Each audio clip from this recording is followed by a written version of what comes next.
ভাই দাঁড়ান, রাসূল সাল্লাল্লাহু আলাইহি ওয়াসাল্লাম বলেন, যে ব্যক্তি এই দোয়াটা 7 বার পড়বে জাহান্নামের আগুন তাকে স্পর্শ করবে না। সুবহানাল্লাহ।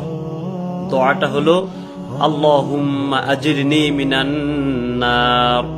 রাসূল সাল্লাল্লাহু আলাইহি ওয়াসাল্লাম বলেন, যে ব্যক্তি আমার হাদিস অন্যের কাছে পৌঁছে দিবে, আল্লাহ তাআলা তার চেহারা সর্বদা তরতাজা রাখবে। জাযাকাল্লাহ।